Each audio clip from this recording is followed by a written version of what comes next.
You're now listening to Sound Talent Media. Check out more shows at soundtalentmedia.com.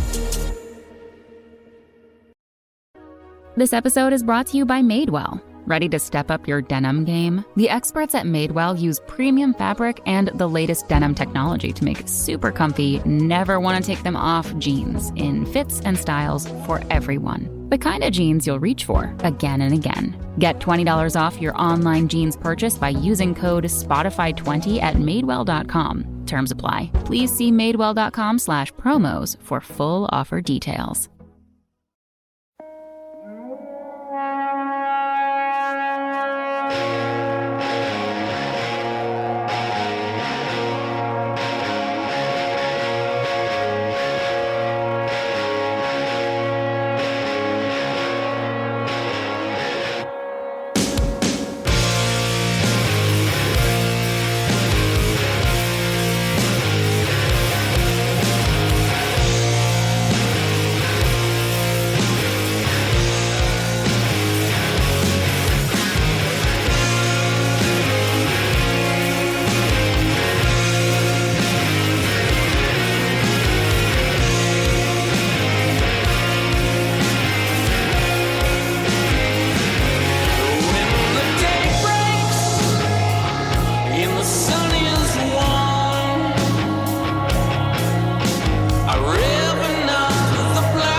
What's going on, guys? Welcome to another episode of Pure Pleasure with Dewey Halpus on Equal Vision Records and Sound Talent Media. I am Dewey, your host with the most, bringing you more great content week after week.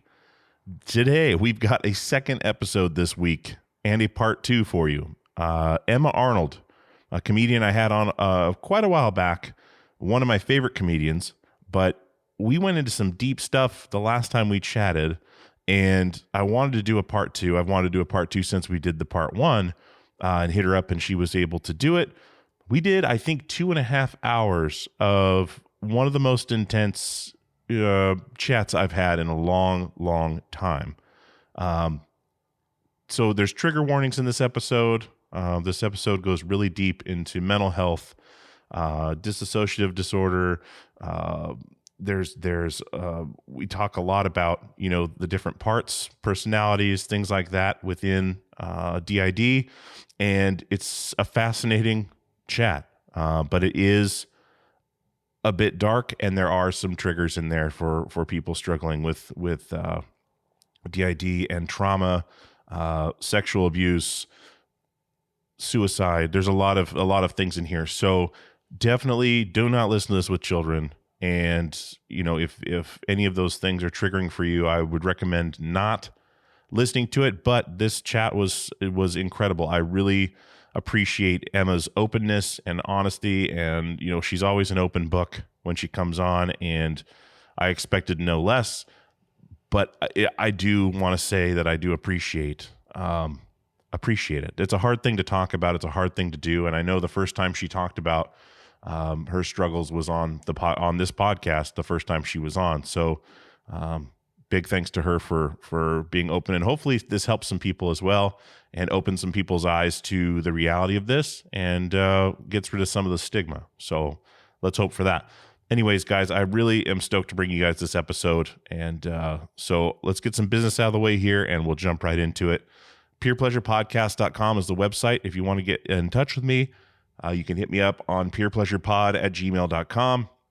If you have any guest ideas or suggestions or questions, anything like that, I'm always available on there. Join the Facebook group, Pure Pleasure Podcast Inner Circle. Go to Facebook, type that in the search bar. It'll come right up. Request to join, and we'll let you in. There's all sorts of stuff on there. Who's coming up, who was just done, things like that. Just open discussion on some things, and it's a good time. Also, the premium Premium Pleasure is peerpleasure.supportingcast.fm. Gives you access to the Past Cast, which is my second podcast that I do with other podcasters and fans of the show about their favorite episodes, where we do a deep dive into there. You also get the video footage of the interviews, and those are available right after I do them, so you don't have to wait the month and a half for the episode to come out. If you see someone on that you want to hear, you can go watch that right away. You also get an ad-free feed, so you don't have to listen to any of the ads that have been coming on the show lately to help support. So if you want to support the show in a major way, go join the premium and go to peerpleasure.supportingcast.fm and sign up now. All right, guys, I'm going to jump in the one. This one's a long one, so I'm going to jump right into it with my good friend, Emma Arnold.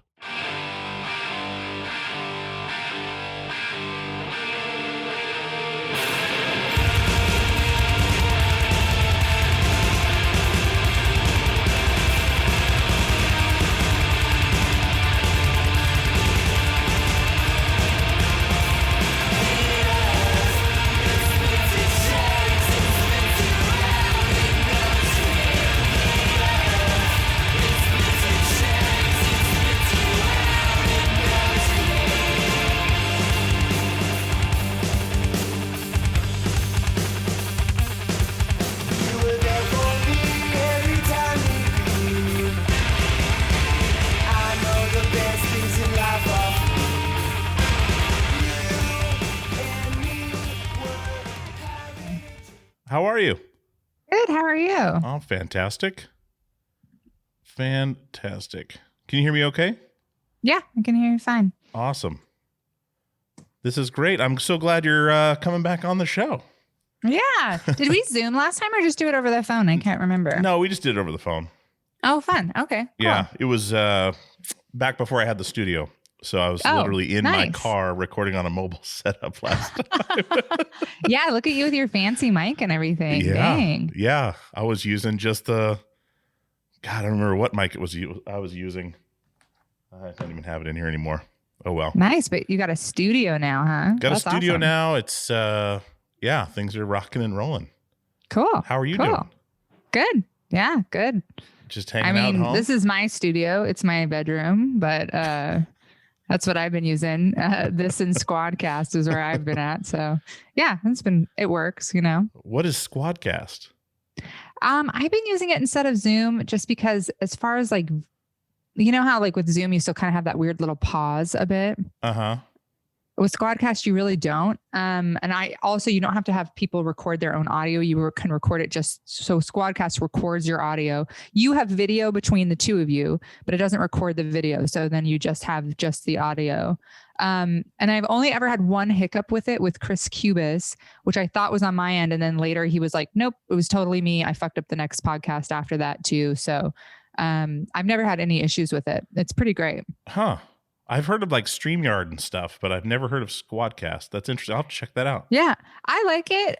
It's a little cleaner than Zoom, I've found. And especially because, you know, like with comedians, or I guess you do mostly musicians, so maybe you don't get this as much, but like I can't even get people to wear headphones. You know what I mean? Like I'm like, do you have a mic? Do you have anything? And they're like, nothing. Nope. Don't even have headphones. So Squadcast is nice because you don't have to be like, can you record your own audio?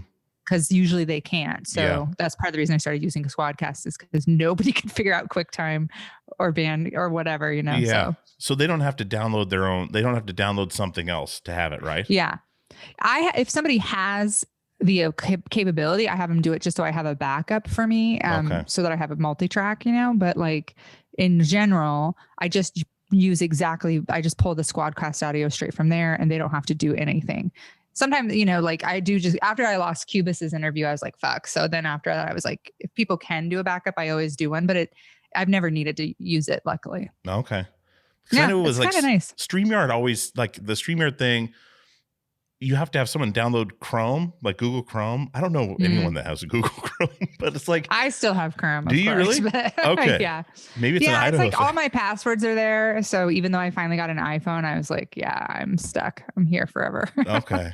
I hate having people download a whole nother browser to do it. Yeah, that's a pain. No, Squadcast, you don't need anything, and it's pretty easy. The only thing I've run into with it is I feel like because I'm on a monthly plan, but then you have to pay for extra hours if you don't buy the yearly. So I feel like I'm always just buying like an extra 10 hours, because my podcasts go very long. So Yeah. It sounds like those AOL discs where you had to like purchase. Yeah. God, we're so old. We actually remember that. I love it. I heard somewhere that like people were sending them back and they were like dumping them on the stairs of AOL, like all the junk. They're like, send it to us and we will literally set it in a bag and set it out front of AOL. And like, fuck you. Like, this is not happening.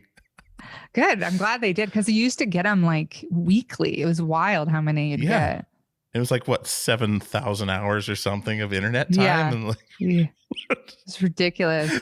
My ex, the other day we were talking about something. I was like, oh, I need your email for this. And he was like, oh, well, I guess I have a Gmail now. And he had just stopped using his AOL email. I was like, oh, what the fuck, man? Like, I like laughed so hard. I was like, you were still using the AOL? He's like, it's hard to change emails. I was like, no, it's been like 20 years. Yeah. You know, like, everybody switched over to Gmail at some point. You finally got drug along. That's the one thing I can say is if you want to get somebody that you can't get to on your show, just type in their name at gmail.com. And most of the time that's their email. Yeah. Straight to them. I know, especially Emma. There's too many Emma Arnolds for me, unfortunately. But yeah, just their name and then comedy usually works too, because that's what we all chose. Or put a 1 after it. Or Kyle Kinane comedy. It's everybody. All of us did it. So Emma Arnold #1. Yeah. Man. Well, so how are things going for you with everything? Like, you've been off the road for a really long time. Yeah. You got a new house? We did. Yeah. Well, we kind of lucked out. We'd been looking to move for a while. And then my parents, this is my childhood home that we're living in. And my parents had been renting it. And it was just like real trashed, because they're just like stay the fuck out of your hair landlords. And so the people that were living here had loose iguanas running around and like just a menagerie of animals and shit. And so it was really trashed. And my parents, they had always been like, we're not renting to one of the kids just because we don't want the drama of whatever. And then they were like, hey, because of COVID, we don't want to fuck with any of the repairs or anything. Would you guys want to move in? And we were like, fuck yes. Because we were in a 2-bedroom, 1-bath with 3 kids, you know? Mm-hmm. So we moved over here and it's amazing. I love this house. I love this house. So watching it get trashed was so hard, because like, I'm so attached to this place. It's cool. It was built in the late 60s. My parents bought it for $23,000. It's a gigantic house. It's rad too. We are on a 1/2 acre. We have like a huge yard and it's really fun. So, and I love gardening. Like we're like farming now. It's great. I love it. Wow. That's like Emmett prices. Yeah, it's for real. My wife has family in Emmett. They're like, move over here. You can buy a house for like $60,000. Yeah. Well, you can't drink the water. No, you can't drink the water, and some of the worst rednecks in the country. And the mosquitoes are wildly bad. That's funny. My parents went and looked at property there today, and my mom came back and she was like, well, it's still really bad in Emmett. I was like, yeah, of course. Like, what did you think changed out there? She was like, yeah, no. So now their plan, I think, is after we get this all fixed up there, and we're going to move probably to LA or Vancouver or somewhere. In 5 years after my last kid graduates, they'll probably just move back in here and sell their house. Now that it's cute, why not? You know, that is so random. We'll move to LA or Vancouver. Yeah, well, we talk about LA, but they film a ton of stuff. My partner's a film editor, and I can work. I could work from Vancouver much easier than Boise for sure. So I love it up there. It's really beautiful, and there, if we wanted to work in TV and film and stuff, it's actually a great place to live for that. So like, you can live in Atlanta would be probably another place I'd think about, but it'd be a cool spot. And LA, of course we probably do great in LA too, but I just really love the Pacific Northwest so much, so. Are you talking Vancouver, Washington or Vancouver, Canada? Canada. Okay. Canada. Yeah. Vancouver, BC. Washington is I know. something else. Yeah, no, I am definitely not talking there for sure. So this childhood home is where you live. This is where you live with your mom and your stepdad. Should I be recording, by the way? I didn't hit record yet, so. Oh, no. Yeah, you know what? You sound fantastic on my end, and I'm recording. Okay. So you can just okay, great. roll Well, with I'm it. just gonna hit record. I have QuickTime going in case. Oh, okay. So yeah, this was my childhood home. We moved here in 1989. My mother and my stepfather did, and my 3 stepsisters and my brother and my lesbian aunt and her wife also lived with us. Also my grandma at one point. So we had this just like big, rowdy, like loud house, and it's a funky little place. Like there's like weird fireplaces, and it's built really like there's a wide floor plan, and then like a sunken living room, and then another sunken living room we call the playroom, and it has a basement, and then like a cellar that we used as a dark room when I was a kid. And it's it was when I was a kid, we had a teepee in the backyard and a homemade hot tub. Like it was very, and it was, it's always been in like a shitty part of town. We're like right against the airport. It's not like it's not like a nice area. It's mostly trailers around here. And then like a few houses like this, but I love it here. I love this neighborhood. It's funny because I'm watching it right now, sort of like developers. Boise's very expensive. A studio apartment goes for $1,500 now a month in Boise. It's gone bonkers in the last couple of years. And it's funny because I'm watching this neighborhood start to change. And I'm like, no, because it's like, I love poor people so much. I'm poor and I love poor people. And it's because like this neighborhood is so unique, like when money moves into a place, all the houses look the same and the yards look the same. And everybody just wants this like universal middle class look. But here you'll be like walking along and somebody, basically duct taped 2 trailers together to make a double wide. And I love that. I just think that's beautiful. Like, oh yeah. One of my neighbors her ex lives in the school bus, next door. Yeah. And I just think I like a poor neighborhood with a lot of personality like that. Yeah. Llamas, Americana. shit like that. Yeah. Just the good old stuff. Like, yeah.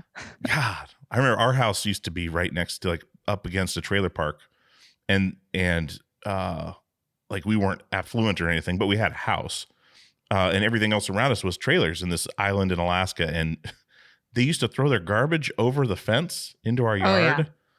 Yeah. And my parents used to hate that. But like, it was cool because all the houses looked different. Like they were all made at different times. Like the house I'm in now is from 1904.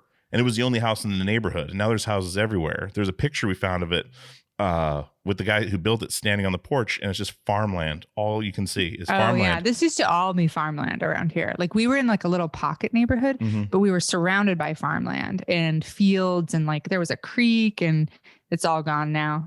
It's all Walmart and shit.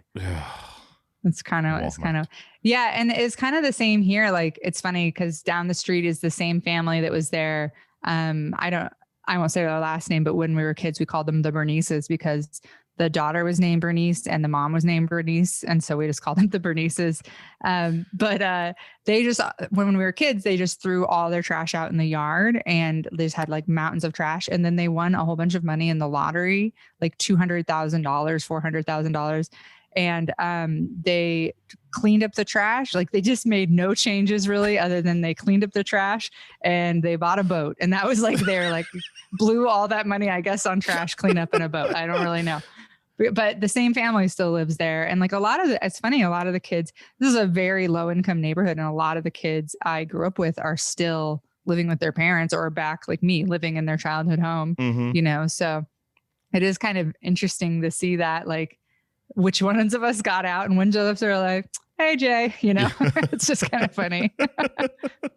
Man. Yeah. My parents moved back into their childhood home. That's really fucking weird to say.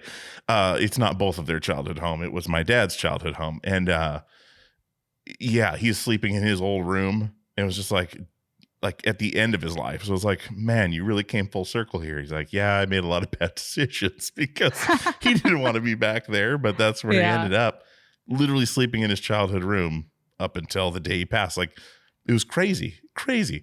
And now my mom still lives there and she hates it. Like it's just this small house in Renton, Washington, which is, they made all these houses when Boeing first went in.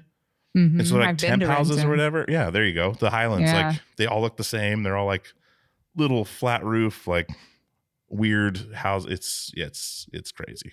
Yeah. But, yeah, it is funny because I don't have a lot of memories from my childhood, but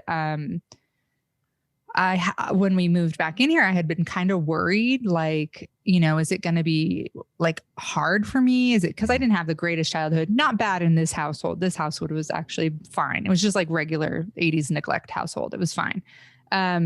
But actually moving back in here, I was surprised by like how many good memories I started having and how like fond of it I was. And we had the first day we moved in, we were like moving furniture around, and my partner Alex went to put the kitchen table in a place, and I like freaked out and started crying and was like, the table does not go there. The table goes right under the light. And I was like, wow, sorry. I had such a strong reaction. I had to be like, I'm so sorry. I don't know where that came from. Like, I did not expect to have like a whole bunch of, like, I've always loved this house, and watching it get trashed over the years has been pretty like kind of heartbreaking, but also just kind of like, well, that sucks, but whatever. But moving back in, I was like surprised by how attached I am to it. Like, my parents were like, oh, we're thinking about, it has this beautiful, very funky, patio that somebody hand built with like all these different kinds of rocks. And my parents were like, we're just going to tear that out. And I was like, nobody touches anything. Nobody fucking touches a single thing in this house. Don't touch. And I'm really attached to it. And it is funny. Like, my kids are in my childhood rooms because my sisters and I, we would switch off. We would be like, we were always moving rooms and hopping around. And it is funny to have the kids be in my rooms that I grew up in. And then also like I'll find things like the other day I was down in the dark room, which now is just, I use it for recording podcasts and stuff sometimes when the kids are being loud. But I found "I love Ben" written on a wall of when I had written that, in like 8th grade while I was pining away down in the dark room, taking, developing pictures of the boy I liked. And it's just, there's so many like sweet little pockets of young Emma here that since I don't have a lot of memories, usually it's been kind of fun to like find those pieces of myself and be like, oh, what a strange bird. Yeah. That's exactly why I asked if this was with your mom and your stepdad. Cause I know talking to you before, like there's a lot of things back there. And that's why I was like, when you were like, I love this house, I was like, wait a minute. Okay. Which house is this? Because, it makes a lot more sense now. Yeah, no, there were a lot of happy, I think it's funny because for my stepsisters, they have said, oh, there are a lot of unhappy memories here for them.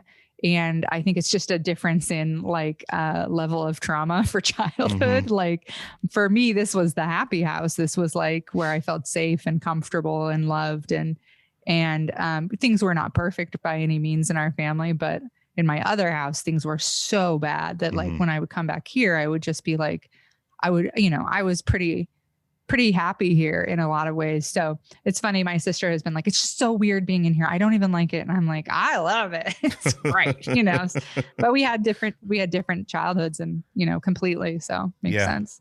Man, how has things been not doing comedy? Like, have you enjoyed having the time off?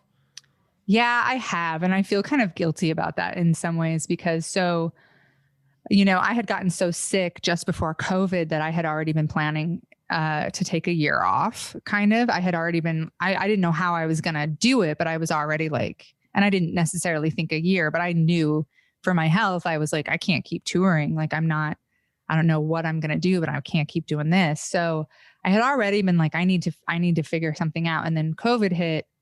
So when COVID hit, I hadn't booked anything for my spring and summer. And I was like literally the week before, like sitting at this coffee shop. I had one show left, which was March 12th was my last show. And I had that show and I was like, fuck, I'm such a piece of shit. I haven't booked my spring and summer. I need to either just like commit to not going on the road or like start booking.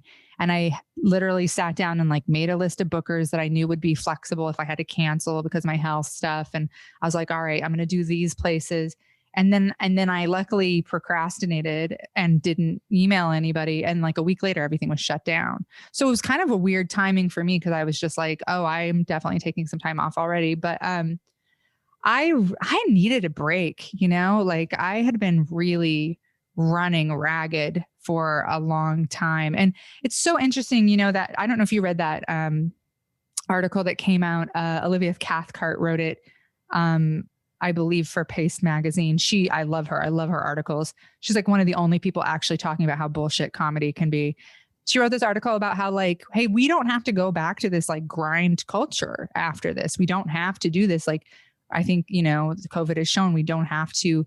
Comedy's so competitive, and there's always this feeling of like, if you take 2 weeks off, you're going to be garbage, or like you're letting like someone down or whatever. And she was like, we don't have to keep doing that. And I think that that's kind of this year where I've been at. It's been an interesting thing, like talking to certain friends of mine who also have just like, they're not doing, I've done a couple of Zoom shows, but I've been like, I'm confident. Like, I'm not worried that I'm going to get too rusty. I just kind of am like, no, this is like a sickness. I'm going to, I would love to be bad at this and quit, but unfortunately it keeps like, I'm always writing things down and like, oh, that's very funny. That's going to be good. Like if I could quit, I would quit, but it's in me and I have to. And I've talked to other comedians like Sean White and I were talking about it on the podcast and off about how like for us, it's like, you're going to go back to it. And so you've sort of like, I have just really appreciated the time away from the road. I miss the road. I miss traveling. I miss meeting people. I miss, flirting with people at shows, and I miss doing comedy, and I miss being on stage, and I miss like the charm and the magic of it. But like, it's a hard fucking life at the end of the day. It's it's hard on your mental health. It's hard on your physical health, So it's like, I think it's a weird, I don't know. I felt kind of guilty because like I've seen people really, and you have other people like Jackie Cation or Maria Bamford, who they've been doing shows the whole time. Maria has a new hour. It's amazing, and like for those people, like, I'm not like saying like, oh, I'm better than you because I'm lazy or whatever. I'm just saying like, for me, it was sort of this realization, like, I didn't want to keep grinding away at it, like it had hit a point for me where I was like, I need to step back. So I've enjoyed, so sorry, very long answer, but I've really enjoyed the break, and I'm kind of like ready to go back. Like I've been writing jokes, and I feel like I have probably a new half hour of stuff that's kind of coming together. But people are like, but you haven't been doing open mics. I just talk to myself. I just run stuff in my head all the time. I'm like constantly like, bah, bah, bah, bah, bah, bah, bah, bah, bah. So yeah, I think I'll be pretty ready, like when I'm ready to tour again. And I'm waiting right now to get my kids vaccinated. Then I'm going to book a big fun tour and just go get out there and get really rowdy. But I don't want to do it until like, I know some people are doing shows, whatever, that's their prerogative. I feel like we don't know enough about the variants and not enough people are vaccinated yet that I feel comfortable just like jumping back in. And, I don't want to get my kids sick. I'm just being extra careful. So sure. Yeah. Did you get vaccinated yet? Yeah, I did. In fact, I got vaccinated really early. Luckily, I was on a high risk group list that I didn't even know I was on. I just got a call one day from my kidney doctor, who's wonderful. And he was like, hey, we had an employee refuse their vaccine. We have a list of people who are high risk.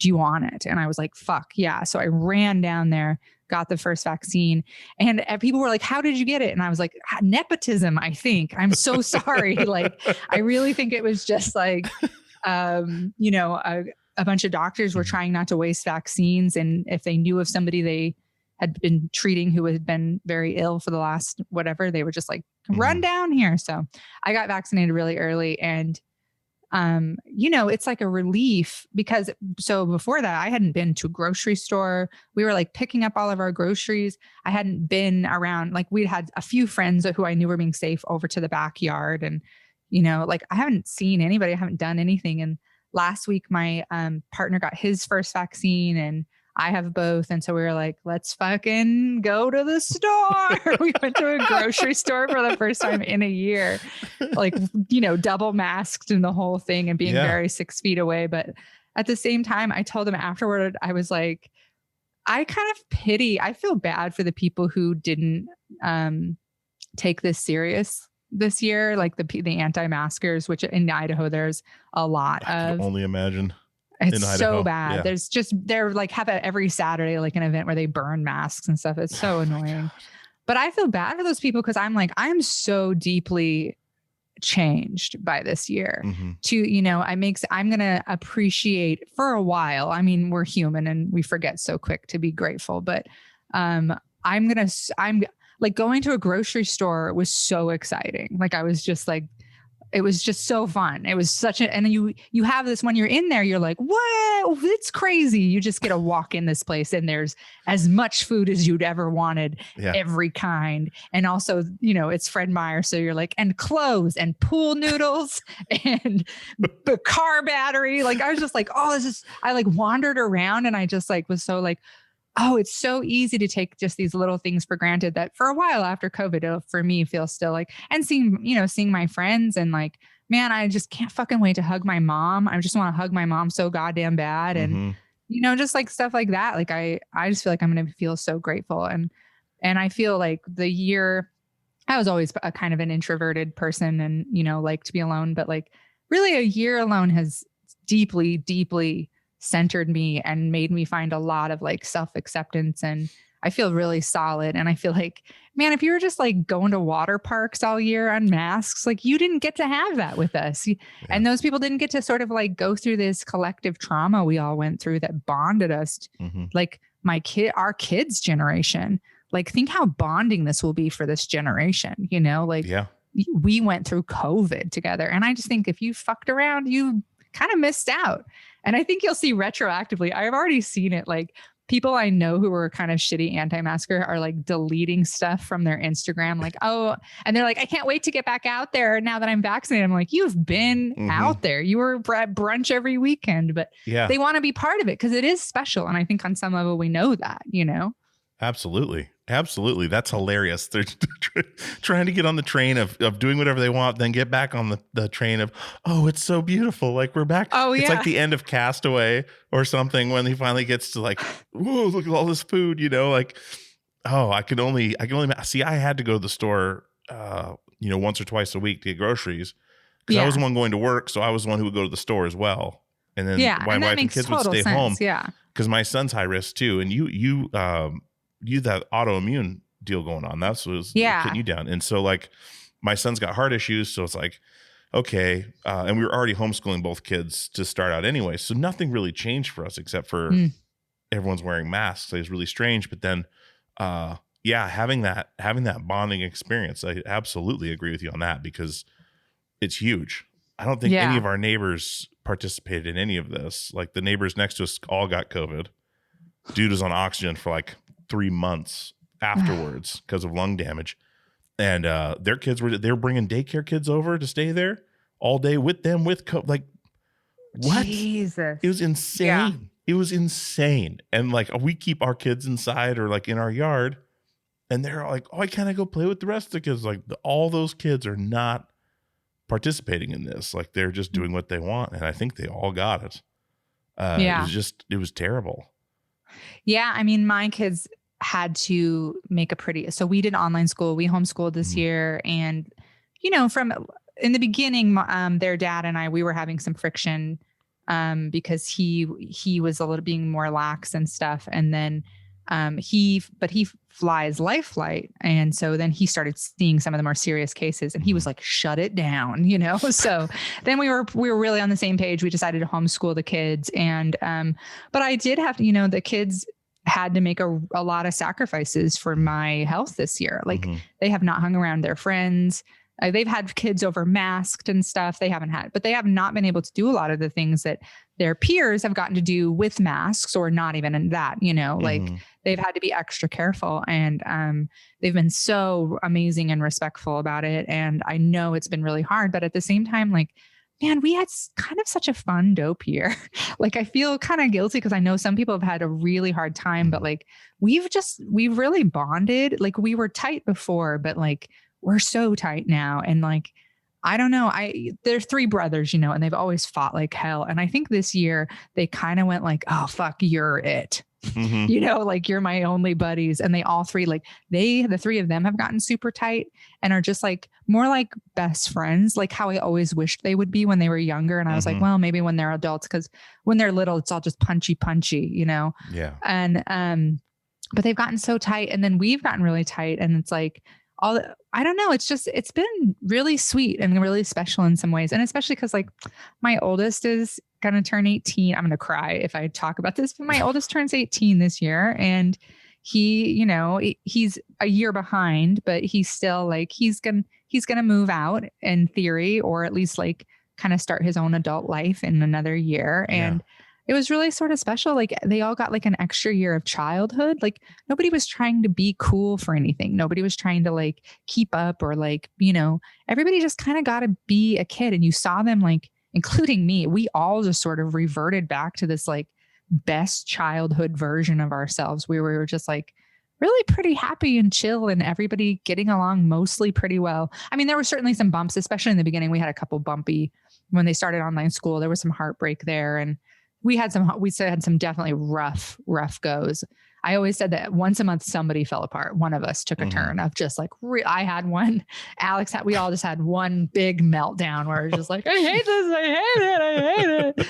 And then it was like, oh, okay, let's do another Jackie Chan marathon and get back to normal. So yeah, it's been really pretty sweet and special. And I don't know. I mean, it's been really difficult, but yeah, I feel really grateful to them that they were so careful with my health, and none of them like beyond like in the very beginning when we weren't sure what was going on, some arguments like, well, my friends are blah, blah, blah. Nobody, they don't have to.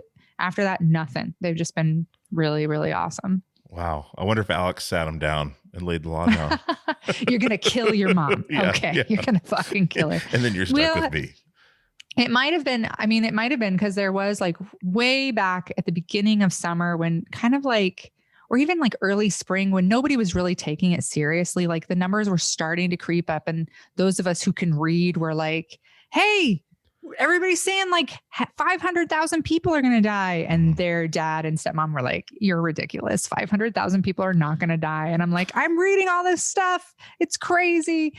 And I think the kids, you know, they wanted to side with the parent who was going to let them go to the roller park or whatever, you know, go to the skate park and do cool shit. And so it's like, in the beginning, we had a couple major fights about it. And I did break down and go like, you guys, this is really fucking scary for me. Like, you know, my doctor, I had been doing a bunch of tests and stuff and going in every week. And they were like, finally, like, you know what, it's just not really worth you taking the risk right now to figure out exactly what this is. So go home, you know? And I was, you know, it was scary. And especially because they were in the beginning saying like, oh, immunocompromised people are so at risk. And then it kind of turned out that actually wasn't true. We actually did better than, you know, a lot of people, fortunately. But still, like, you know, it was scary. It was just really scary in the beginning, not knowing. And because we got super sick and then we couldn't get tested. So we didn't know if we had it. And yeah, it was just, that was pretty rough. And I didn't want to guilt them and I didn't want to scare them, but I did have to kind of sit them down and be like, hey, I'm immunocompromised. This is serious. I'm scared. You know, maybe you think I'm being hysterical or whatever, and I'm your mom and you think I'm doing that all the time anyway. But I'm genuinely kind of terrified I'm going to die. So, which is, I spent like a whole year doing that because I had been so sick, you know, back in the fall. And I had several like pretty close calls of being like, oh, for reals. Oh my God. So like really had an amazing year coming to terms with my mortality. It's been pretty in-depth and incredible in a lot of ways, honestly. Yeah. Man, is Calvin your oldest then? Yeah. Okay. Yeah. And he's your autistic son? He is. Yeah. He has autism. Certainly more, it was a lot more, I don't want to say serious. I'm learning all this wonderful stuff right now about the language of autism, of like the ways people with autism want you to talk about it. And I never knew before that they really are hurt by the phrases high functioning and low functioning, which of course, oh my God, once I watched a TikTok explaining it and was like, that makes complete sense. I can't believe I didn't put that together myself. A TikTok explaining this. Yeah. Oh my God. I'm obsessed You're with TikTok. on TikTok. Oh my God. All the time. Oh shit. I'm on TikTok so much.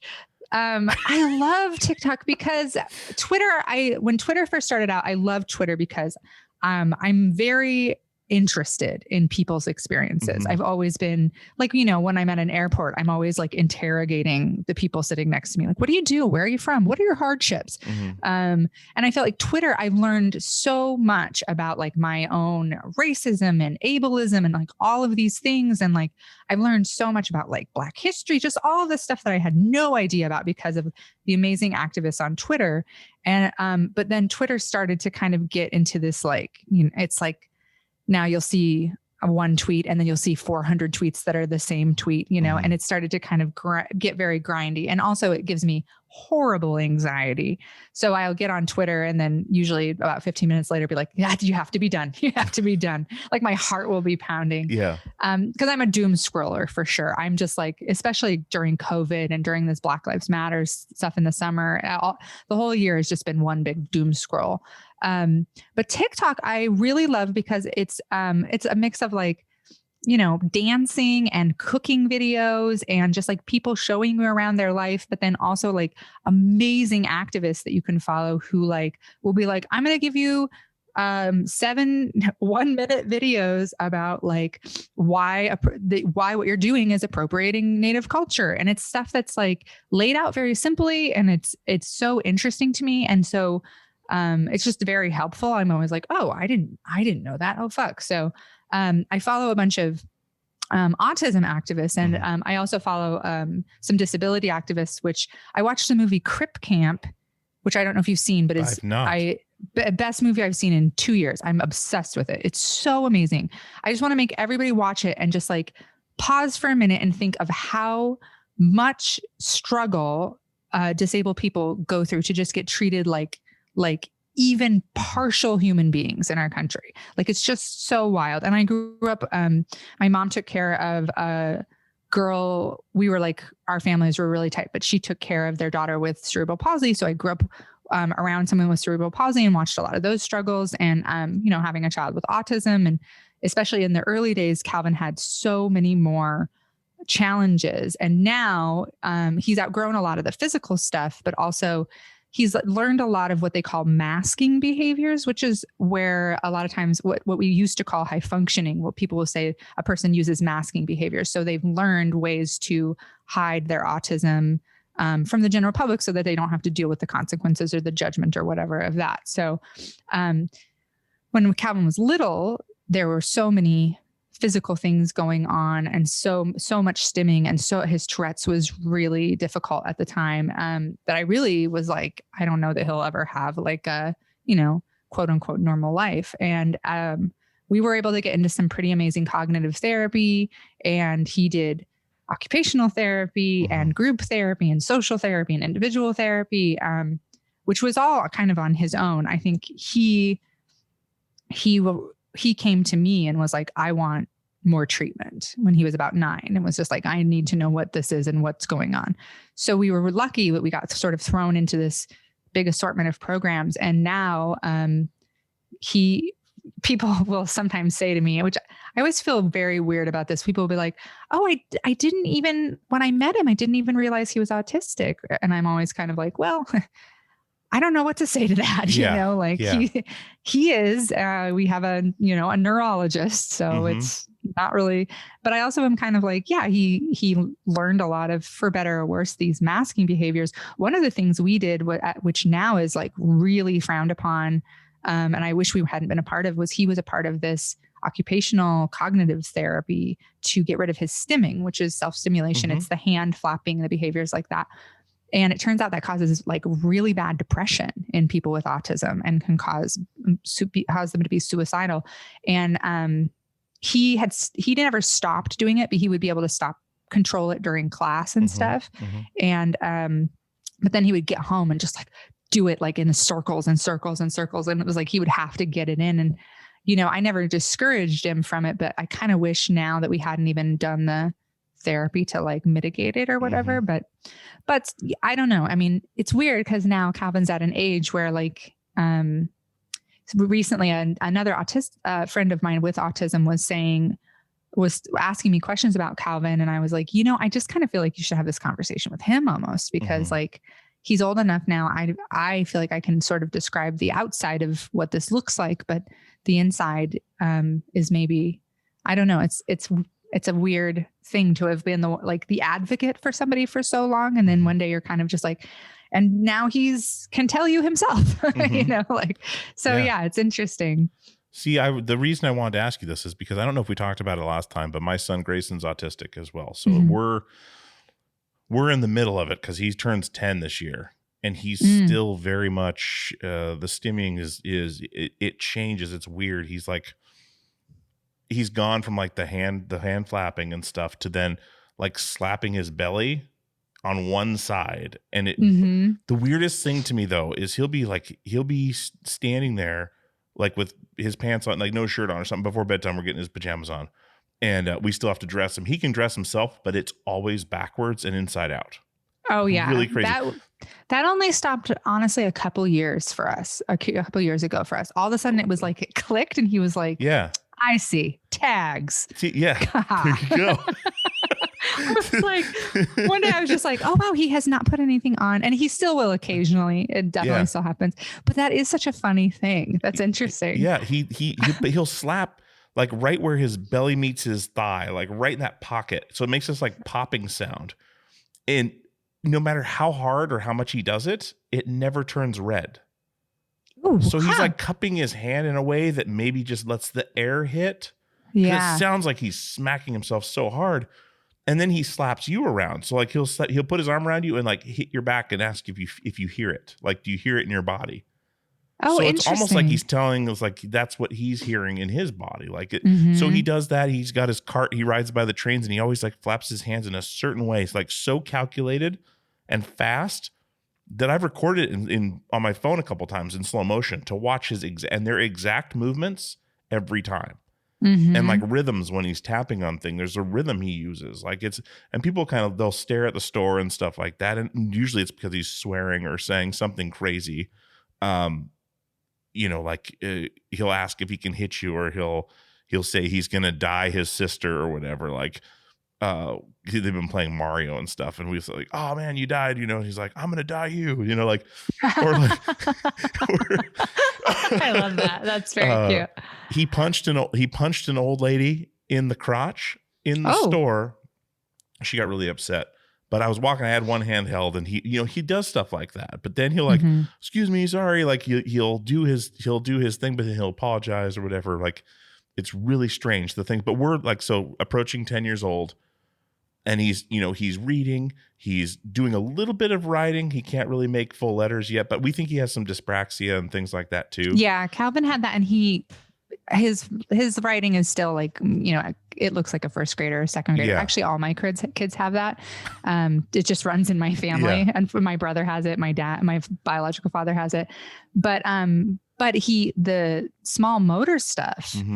Gone, like all that stuff. He just grew out of it eventually. When did that happen for him though? Like, was it in his teenage years? Puberty? Yeah, okay. It was post puberty, probably 14ish. That stuff kind of just started to, he's not a graceful man, sure, by any stretch, but for sure, like a lot of that, like the fine motor skill stuff was just a killer for us for so many years. Forks and pencils, all that, and some of that was the occupational therapy. Like they did a ton of just small motor training stuff with him, like dice and all these little things, knitting. Oh my gosh. You just reminded me of that. Is that one of the things his occupational therapist had him do, which was so helpful, was she had him finger knit. And he used to make these long scarves that he would sell to people that he called autism scarves. But he would make tons of them because the finger knitting, apparently, it's also really good for stimming. So if there's somewhere like, if you're at a concert or a play or something with the school and they need to be quiet, we could hand him string and he would just sit and finger knit the whole time. Wow. It was really, really helpful. Yeah. I'm going to have to look that up because these are things like, we don't have really any other people with autistic kids, and his is strange. His is based on he's got like a chromosome abnormality that's super rare on top of it, which causes all like the heart problems. It's all midline defects: brain, heart, bowels, spine, everything. He had a tethered spinal cord when he was younger. They had to clip, so he wasn't crawling. He wasn't thriving because he was stuck. We had no idea. Like, So it's just been a wild ride. But I was curious on when he started to get out of those things, and because the only couple other people we know with autistic kids, it was teenage years pretty much when they started to really thrive and get past a lot of these things. So, and some of it was a desire, I think, around the age of 13, no, a little older. Okay. 15. We moved him from this very, very small charter school where he was in, like a very small classroom and had like a lot of one-on-one attention. He really wanted to start going to like the regular junior high with his brother. So we moved him. And I think a lot of it was just this desire to get to like, I have a lot of nieces and nephews of his same age. And he has his brother, and he really he wanted to hang out with them and do the same things. And I think that was very motivating for him, at the same time as doing these therapies, was he had always sort of like, he liked other kids like from afar, but if you brought a friend over, he just sort of orbits other kids. He doesn't hang out with them or he didn't. And it was around puberty, around 14, 15, he started, I could tell, to really like all of a sudden have an interest in building a friendship. Like he wanted a best friend. I remember him being like, I want to make a best friend.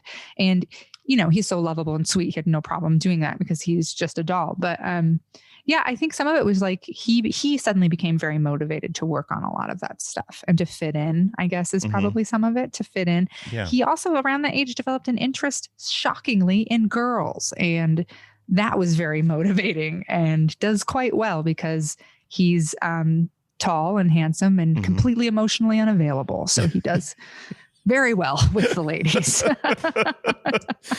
Unfortunately. Let me ask you this. Did he ever yell at himself? Like chew himself out, talk to himself as another person? Because Grayson does that, and it's really freaky because he'll be out in the backyard chewing himself out. But who are you talking to? Grayson. But you're Grayson. Yeah.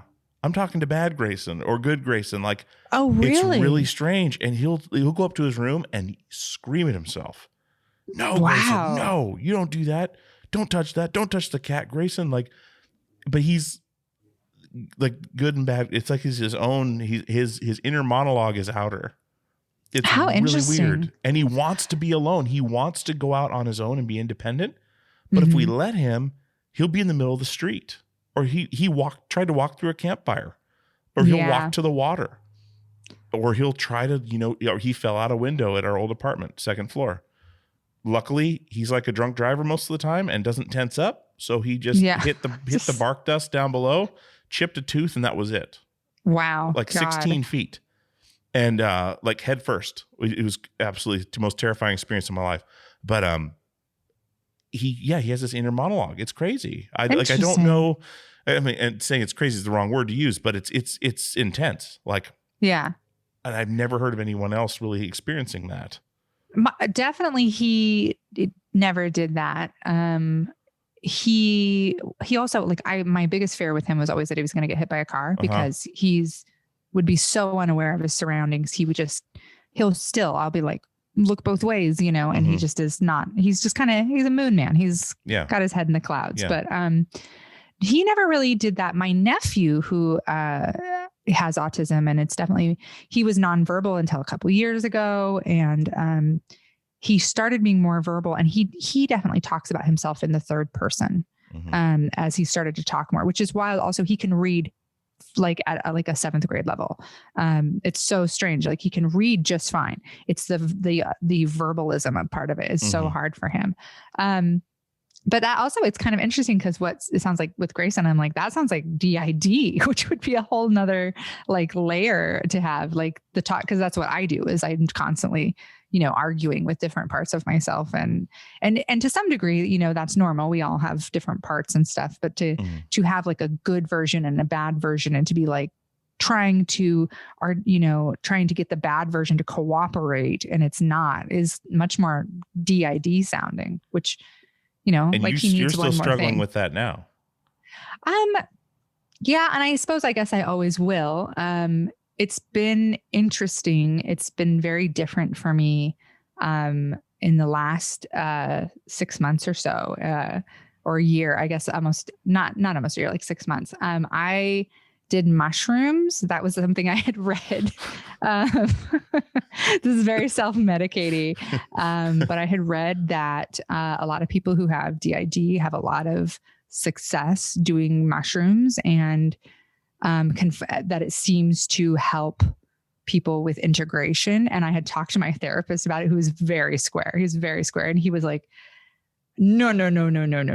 Because I had been like, wouldn't it be fun if I did mushrooms and we did EMDR? And he was like, absolutely not. So he wasn't into it. So I did mushrooms, and unfortunately, the same time we did mushrooms, we were up camping, and I had one of my immune responses at the same time, not because of the mushrooms, but just like 4 hours into hanging out and having a great time, all of a sudden my body was like, shut it down, shut it down. So I almost died on mushrooms. Holy shit. It was really, and part of the reason I felt okay doing mushrooms was because I had a pretty big span of feeling good, like 2 months of not having any episodes. And it was like, oh, this is probably, safe to do. So I almost died. And I don't know if you've ever faced your mortality on mushrooms when you're not dying. It's intense. Yeah. To be actually knowing, like, I take these, I do these like acidity strips, and like to see like, my ketones are off the charts, and like all these things that are like these major red flags, like get to the emergency room now, red flags, but we're like, oh, we can't because we're on mushrooms. And also because of COVID. And we had made the decision that if I went into one of these events that we would not go to the ER, because the doctors had been like, my doctor at the time had been like, you're in so much risk for getting COVID. It's like a toss up, at this point. So it was terrifying. And then after the fact, I had this incredible experience. So during it, I thought I was dying. All of this stuff happened. It's kind of I'm still sort of processing it because it was sort of indescribable, but like I was vomiting and I fainted. I passed out for a while. Alex really thought I was dying, which, poor him. He's like also on mushrooms and is like, oh, the love of my life is dying. Like we all dealt with a lot that night. But then when we came home afterward, I told him, I can't hear anybody. Like normally it's constant chatter in my head and I can hear all these different parts. Like I liken it to having a busy household. Like you can hear people upstairs and downstairs and in the kitchen and moving around, and people are fighting. And then they're like chiming in, and somebody tries to take control and then like is like, I want to drive the bus. And it's like, I've been doing therapy for about a decade to, mitigate that and to keep control and to integrate. And I've had a lot of success, but still like, would lose time or have times where I would at least, before I did mushrooms, I would always say, I'm at least on the bus when someone else is driving it. Like I'm aware of who's driving and I know what's going on. And I had gotten to a point with integration where everybody liked each other and was working towards the same goal of mental health. And nobody was self-harming anymore. Nobody was, doing addictive behaviors. It was like really, really good progress. And then all of a sudden it was just silent. And it was that way for a couple of months. And it was I thought it was going to be that way forever. I about a month into it, I told Alex, I'm like, I'm so depressed and I feel like I'm grieving.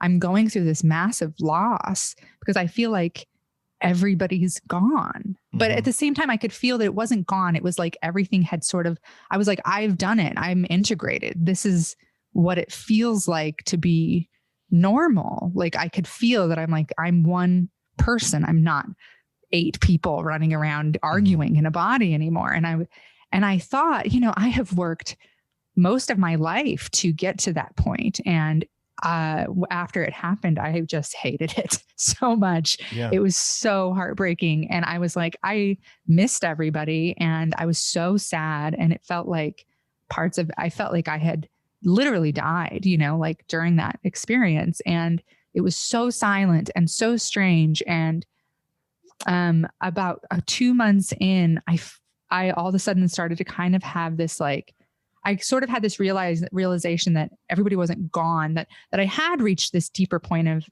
integration, which has maintained. I still feel like that's very true, but that also that the near-death experience that I had pushed everybody into their rooms, so to speak, and everybody was so freaked out that nobody was playing, nobody was talking, nobody was doing anything, so that was back in September, and since then I've it's been really different. It's been very, very different. And sometimes I can't really tell. Sometimes I'm like, do I regret that? Do I regret changing my brain so drastically in this way that now I really do have it's not full entire integration, and I still have a lot of DID symptoms come and go. But at the same time, I couldn't have had this conversation with you a year ago because it would make me talking about DID would make me so spacey and so tired, and I would start yawning, and it's almost like narcolepsy. I would just get super, and I would be like, I can't remember what we're talking about. Sorry. But now it's like, I feel like I'm integrated enough. I can talk about it, and I can think about it, and I can write about it. But I do feel, and the parts have started to sort of, it was so silent, and everything started slowly to sort of come back, but it's still been very different. It is definitely, I feel more like one person than I do a bunch of people than I did before. I still have had something happened. I can't remember. Something happened a couple nights ago, and afterward I was like, well, I don't remember what we're talking about, but I know it must have been triggering, because I can't remember how we got here into bed, and I don't remember what we were doing or talking about that, so I still have had dissociative episodes and stuff, but yeah, very different.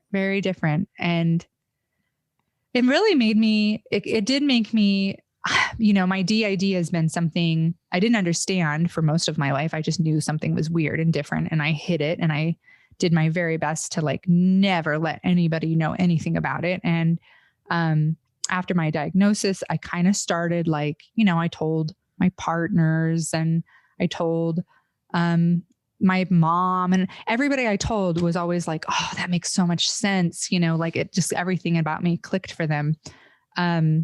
But I still was very, you were the first person I told publicly on the podcast. That was my first, okay, I'm going to actually talk about this. Yeah.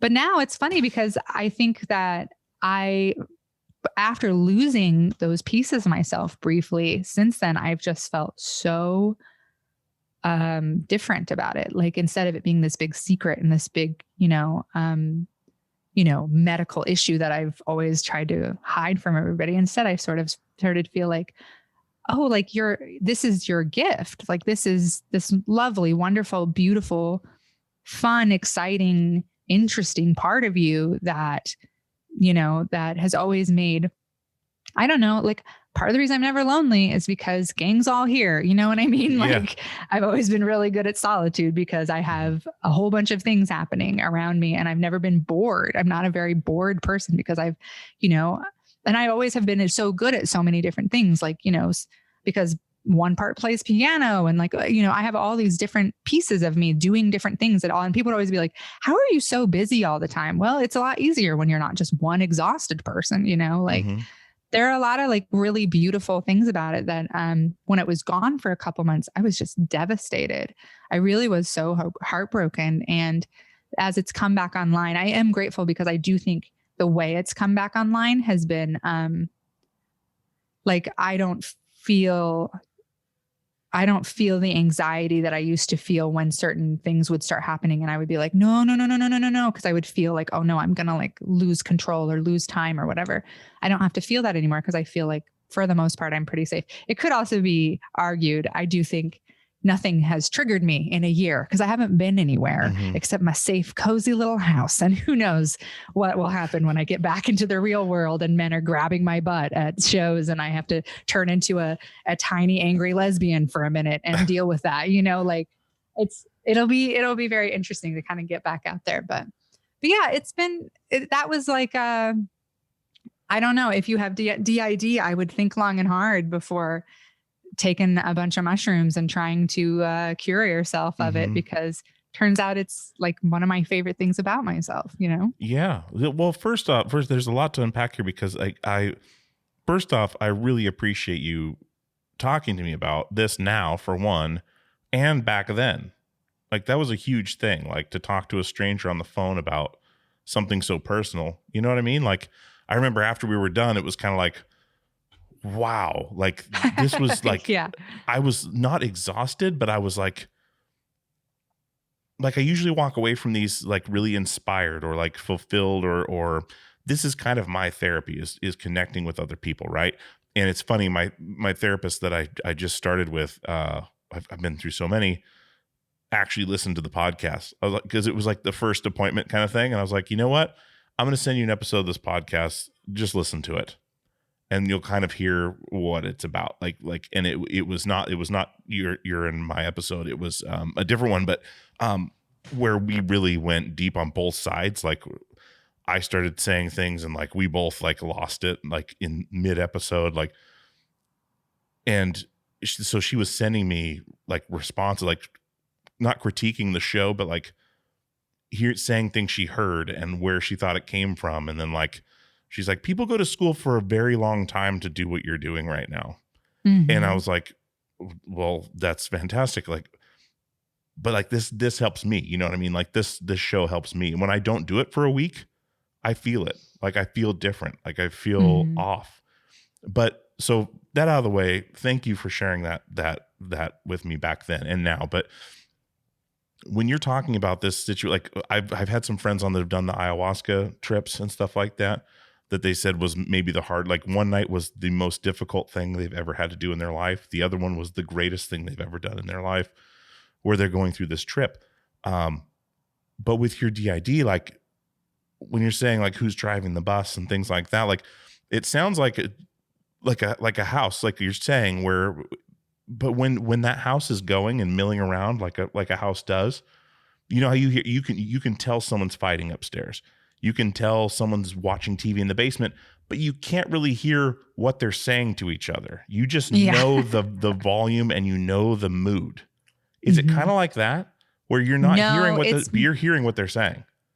Yeah, I guess and they're usually like, there's, you know, so like what who you're talking to now, I'm like the core, you know? So like typically, so how it used to be before I had any integration would be me, the core, I would be triggered by something like when I was sexually assaulted. Someone took over for a year, you know, like after, like there's very little of that year that I remember. And so usually you have protective parts, you have child state trauma parts, and then you have like helper parts. So I have a helper part I call Polly. She's like a functional housewife. And that's who would step in when I would be triggered by something into feeling helpless or confused or not understanding. She would step in, and like that is those parts are called hyper functional parts. Like they're your adult. They're like who, when I was little and I had to at 6 years old, like feed me and my brother, that's probably who became that part later on. Sorry, I'm starting to get a little spacey, so you might have to keep me on track here too, because it does make me sometimes like a little goofy to talk about, but it is more like, so people, it used to be kind of like people would take turns with the body, essentially. Like one part would be like, oh, I'm great in this situation, I'll handle this, you know, and they would do protective things. Now I think back when I first started this treatment, I was so angry with a lot of the parts, because I would be like, why do you do this? Why do you do this sex addictive behavior? Why do you do this? You know, like one part would starve me and I would be like, why do you do this? You know, but I started to see that all the parts in their own, you know, maybe fucked up or broken way everything was always protective. And sometimes even stuff that core me felt like was a bad idea ended up being like, oh no, that actually made sense long term. You know, like cheating on my boyfriend